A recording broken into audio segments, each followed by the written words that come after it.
Zeitgeist. All of Harry's work expressed as a mathematical equation. Baby love. Friday, baby. Yeah. Nope, can't say that. Woo! Woo! Welcome. Thanks for joining us.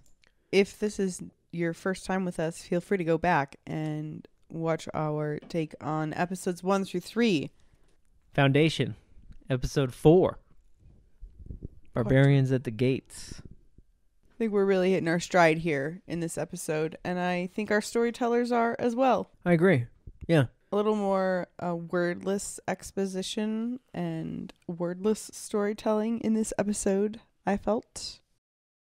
A lot was unsaid when Dawn face planted off of the building, but a lot was communicated in it as well, I believe. As serious as that scene was, I couldn't help but think about Hot Tub Time Machine 2, which you and I and maybe 10 other people in the world watched. Yeah.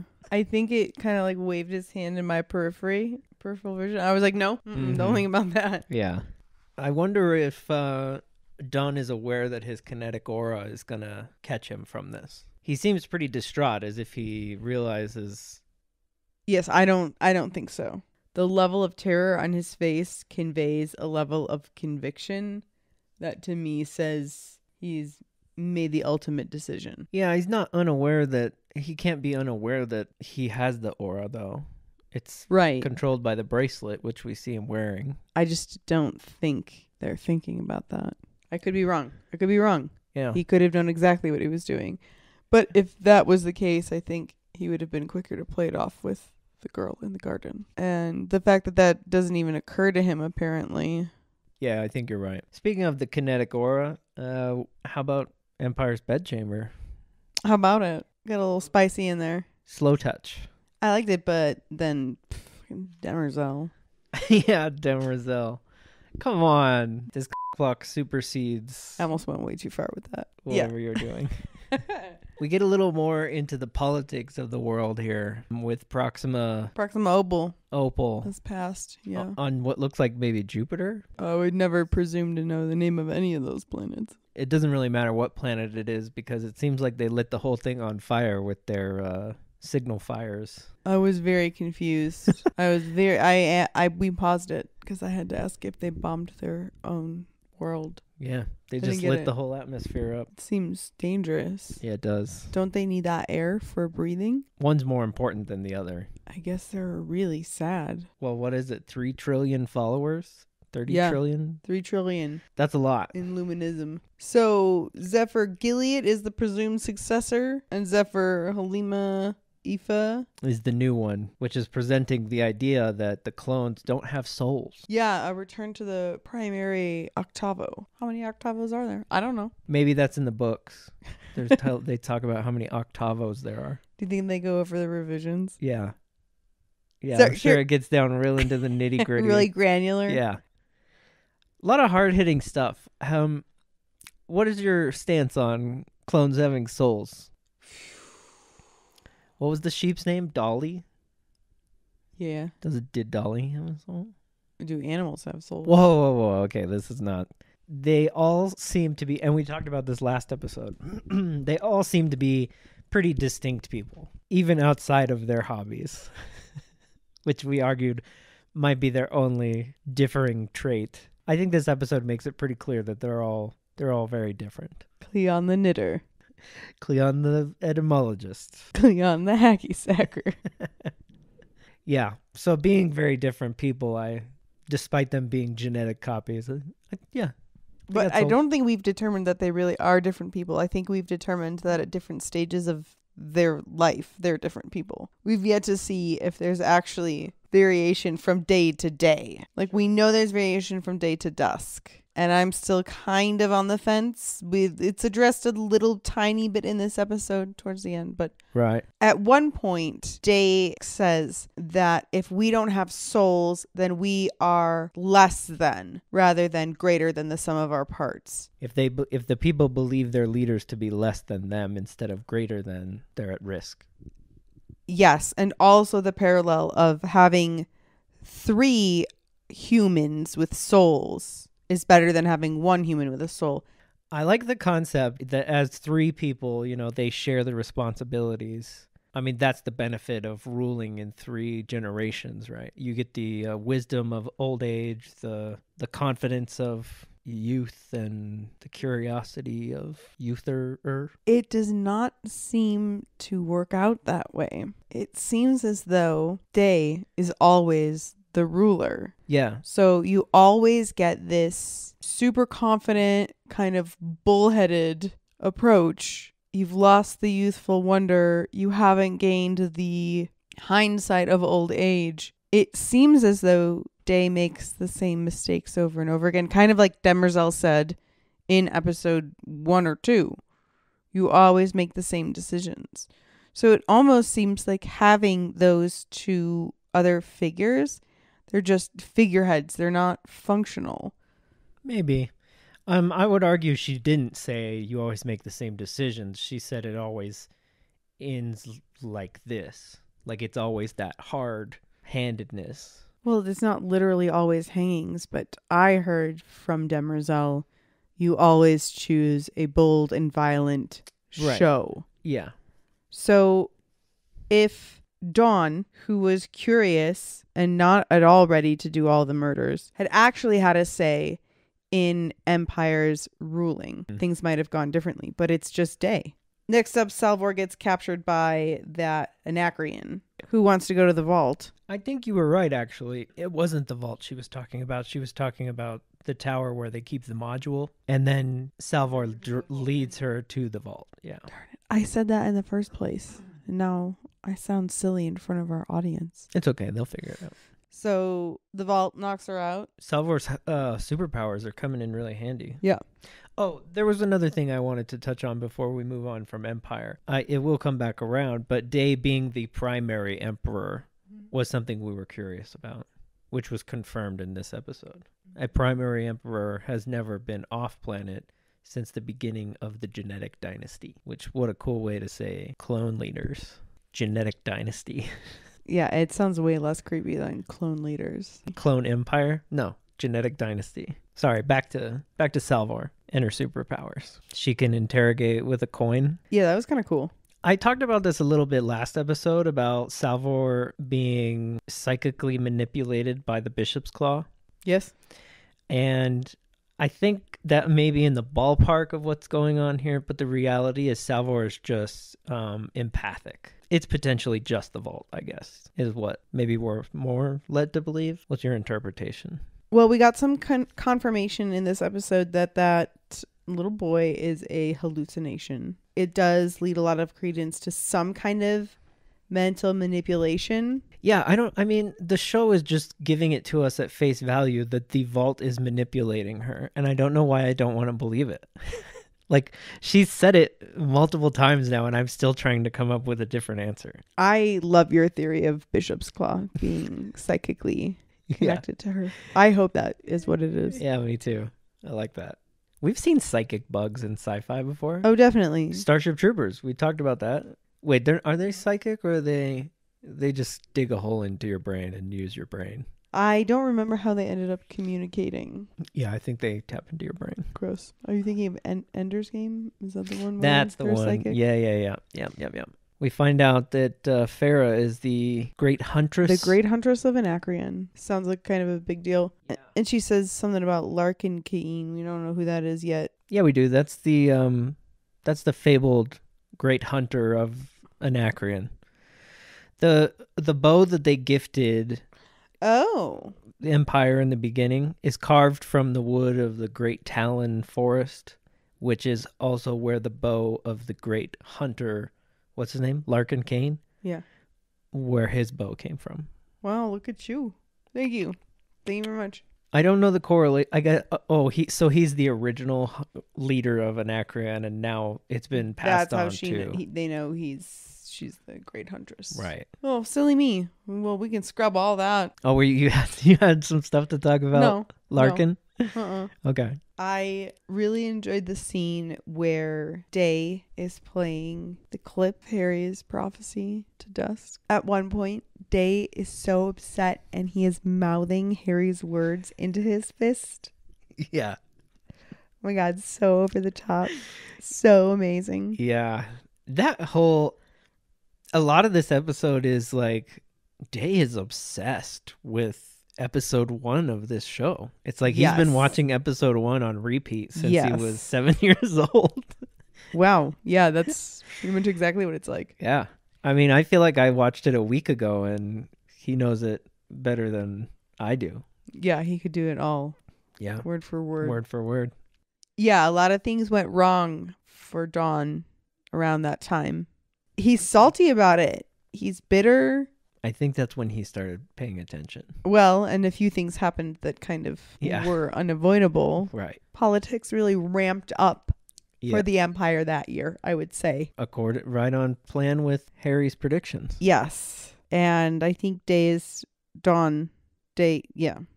now, then Dawn. I think Day is starting to see the wisdom of Harry's words as the things are unfolding and is feeling some regrets. As I said earlier, Dawn is basically a figurehead. Dawn doesn't get a vote. Like, Dawn's just there to watch Day screw everything up. And later in the episode, not to jump ahead, but like, Day flat out tells Dusk, like, you screwed things up when you were Day. Hot shotting and hot dogging around. And now I have to clean it up. And he doesn't flat out say you should have just listened to Harry, but Yeah. that's the vibe I get. You're talking about when Dusk wanted to go meet up with the conclave and talk about the Zephyr, the next Zephyr. Right. Dusk got to pack up his books and go back to his room. But he instead sends an investigative committee to the buoy. Because if he can't go on the adventure, he might as well make some decisions back here at home. Yeah, is it for him? Is he convinced of this potential that Harry and his followers have, or is he just doing it to placate Day? Fine, I'll send someone to check out the buoy if you really think something's wrong. I thought it was more about, the security of the Empire. Oh, he's on board. Yeah. I really liked when Salvor got a little snappy and said, I'm not the one screwing up the plan, Lewis. Gilderoy. Lewis. So we compared this guy to a Harry Potter character last episode, Gilderoy Lockhart, and he has, I paid more attention. He has such a Gilderoy Lockhart name. Louis Perrine. Come on. So no need to even call him Gilderoy anymore. Yeah. Louis Perrinium. They've really got things botched in the camp in Terminus. There's a lot of Anacreons rolling through. Yeah. Do you think Farah's really after the module? Is that what we... I did not think it until the very end, when she gives more of a spiel. Yeah. We've been scattered to the winds and we can actually go somewhere if we had a module. Yeah, unfortunately, Lewis is the one to finally say, why? Why do you want this thing? And she tells him. I mean, that's solid. Yeah, that makes sense. Give him the module. You seem pretty angry about it, too. Like, it explains a lot. I don't know. Give him the module and tell the Empire they stole it. Yeah. I hate to give Lewis credit on this one, but he gets it. He earned it. It's even stranger to think if they had just landed on the planet and met with Lewis and were like, hey, man. Yeah, and not even touch the buoy. Empire never would have even known about the situation at all. And it would have been fine. Earlier I was hoping that it would be something kind of like that. I was hoping they cut the buoy because they were worried and they wanted to talk face to face before they had a chance to contact Empire. Mm-hmm. Like, they were worried they would just see them and immediately contact Empire. So they cut the buoy. They were going to come down and be like, hey, don't tell Empire. We know we're not supposed to be here. We could do a thing. Do you want to form an alliance with us? And then they could do turn the buoy back on after they form their alliance. That was what I was hoping for. Right. I like that Gardner gave him a leaf. Oh, we didn't go back and see if she's actually 13. The Shadow Master gives him a rundown. I don't think he said 13. They're not. Well, he that said something egregious. about orphan. Yeah, so maybe she was orphaned when she was 13. Okay, but she's 35. They call her a girl from the garden. I'm going back and checking that. That's a woman. I thought it was weird. I know, That's but they 100% call her a woman. girl. That played by a woman. Yeah.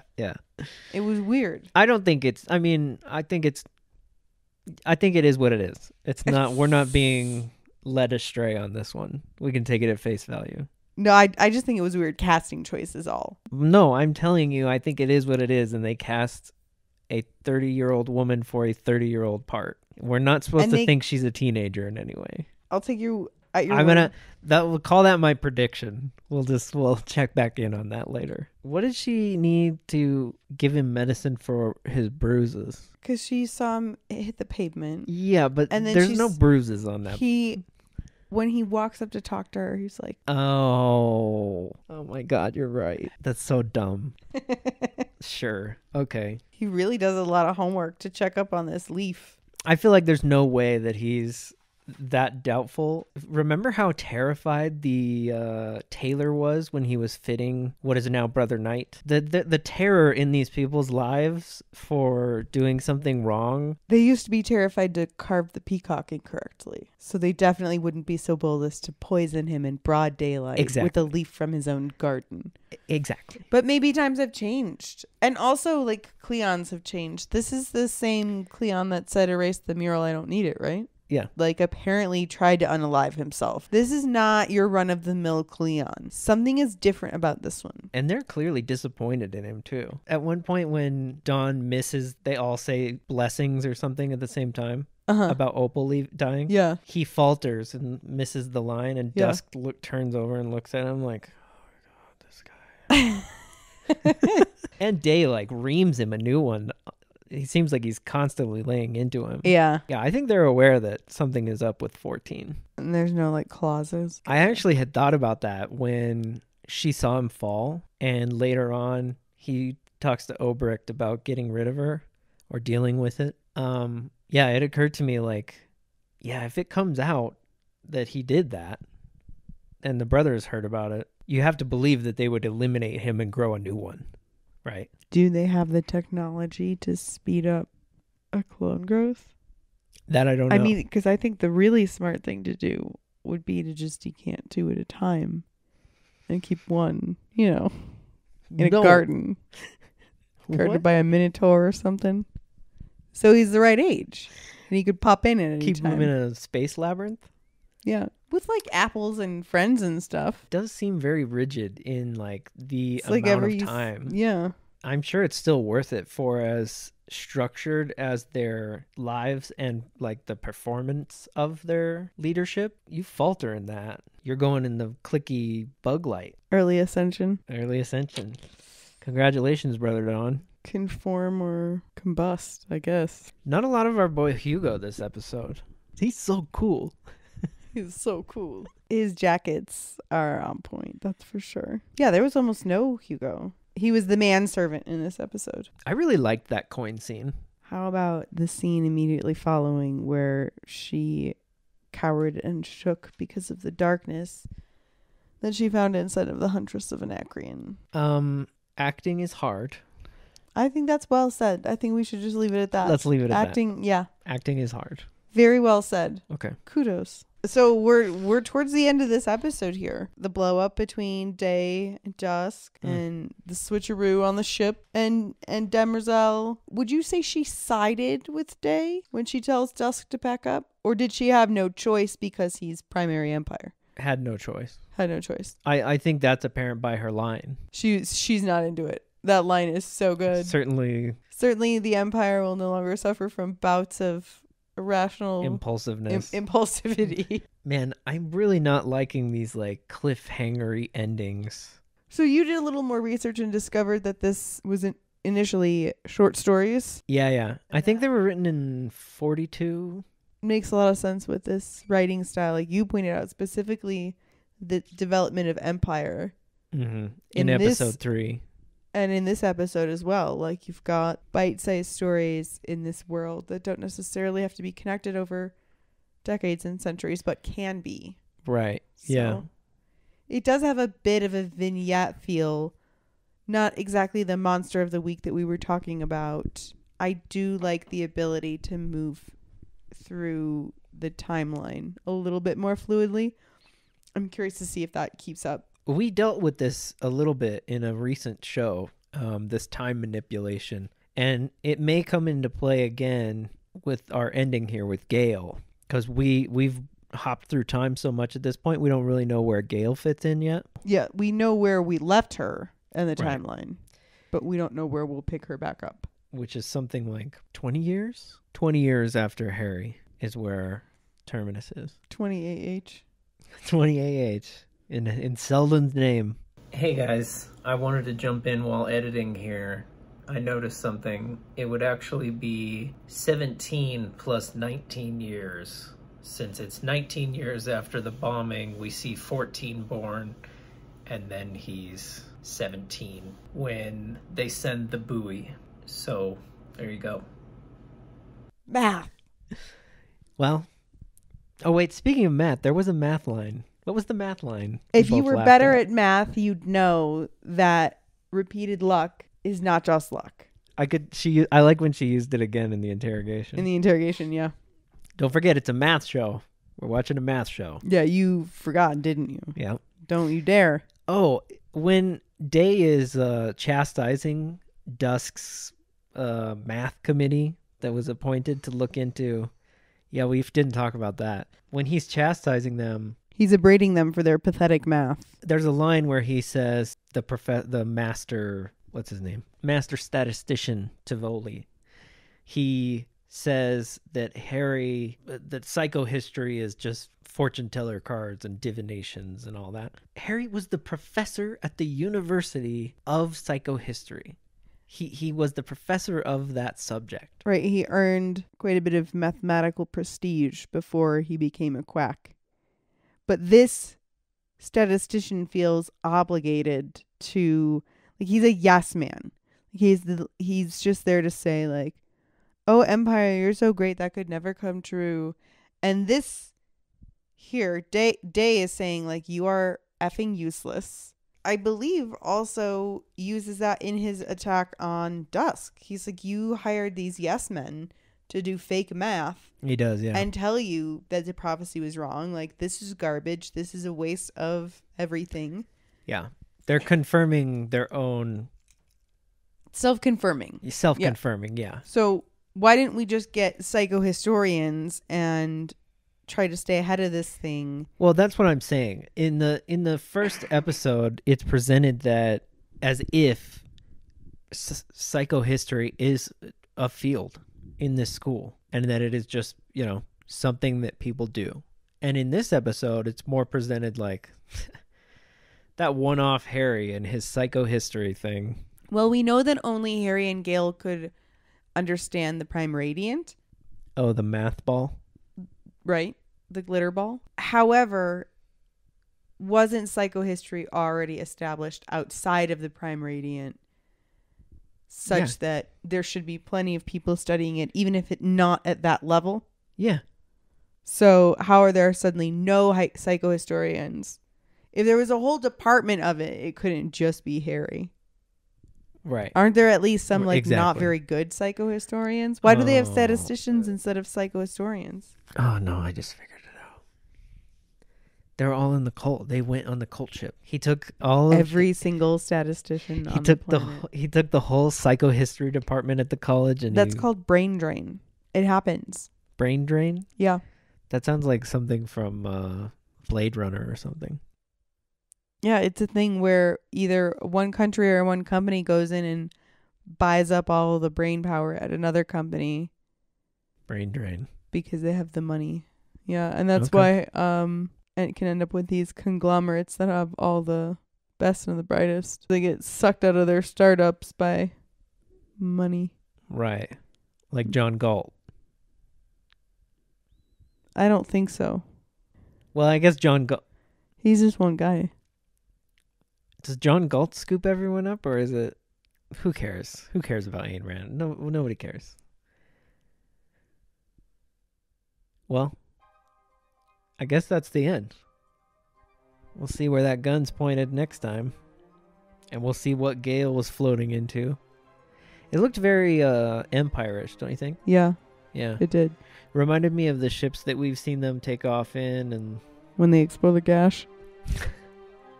it's called the Scar. Yeah, that's what you call it. All right, guys. Well, Thanks for watching. It's been real and it's been fun. Don't forget to subscribe if you want to check back in with us on episode 5. And see you next time. Bye. Thanks.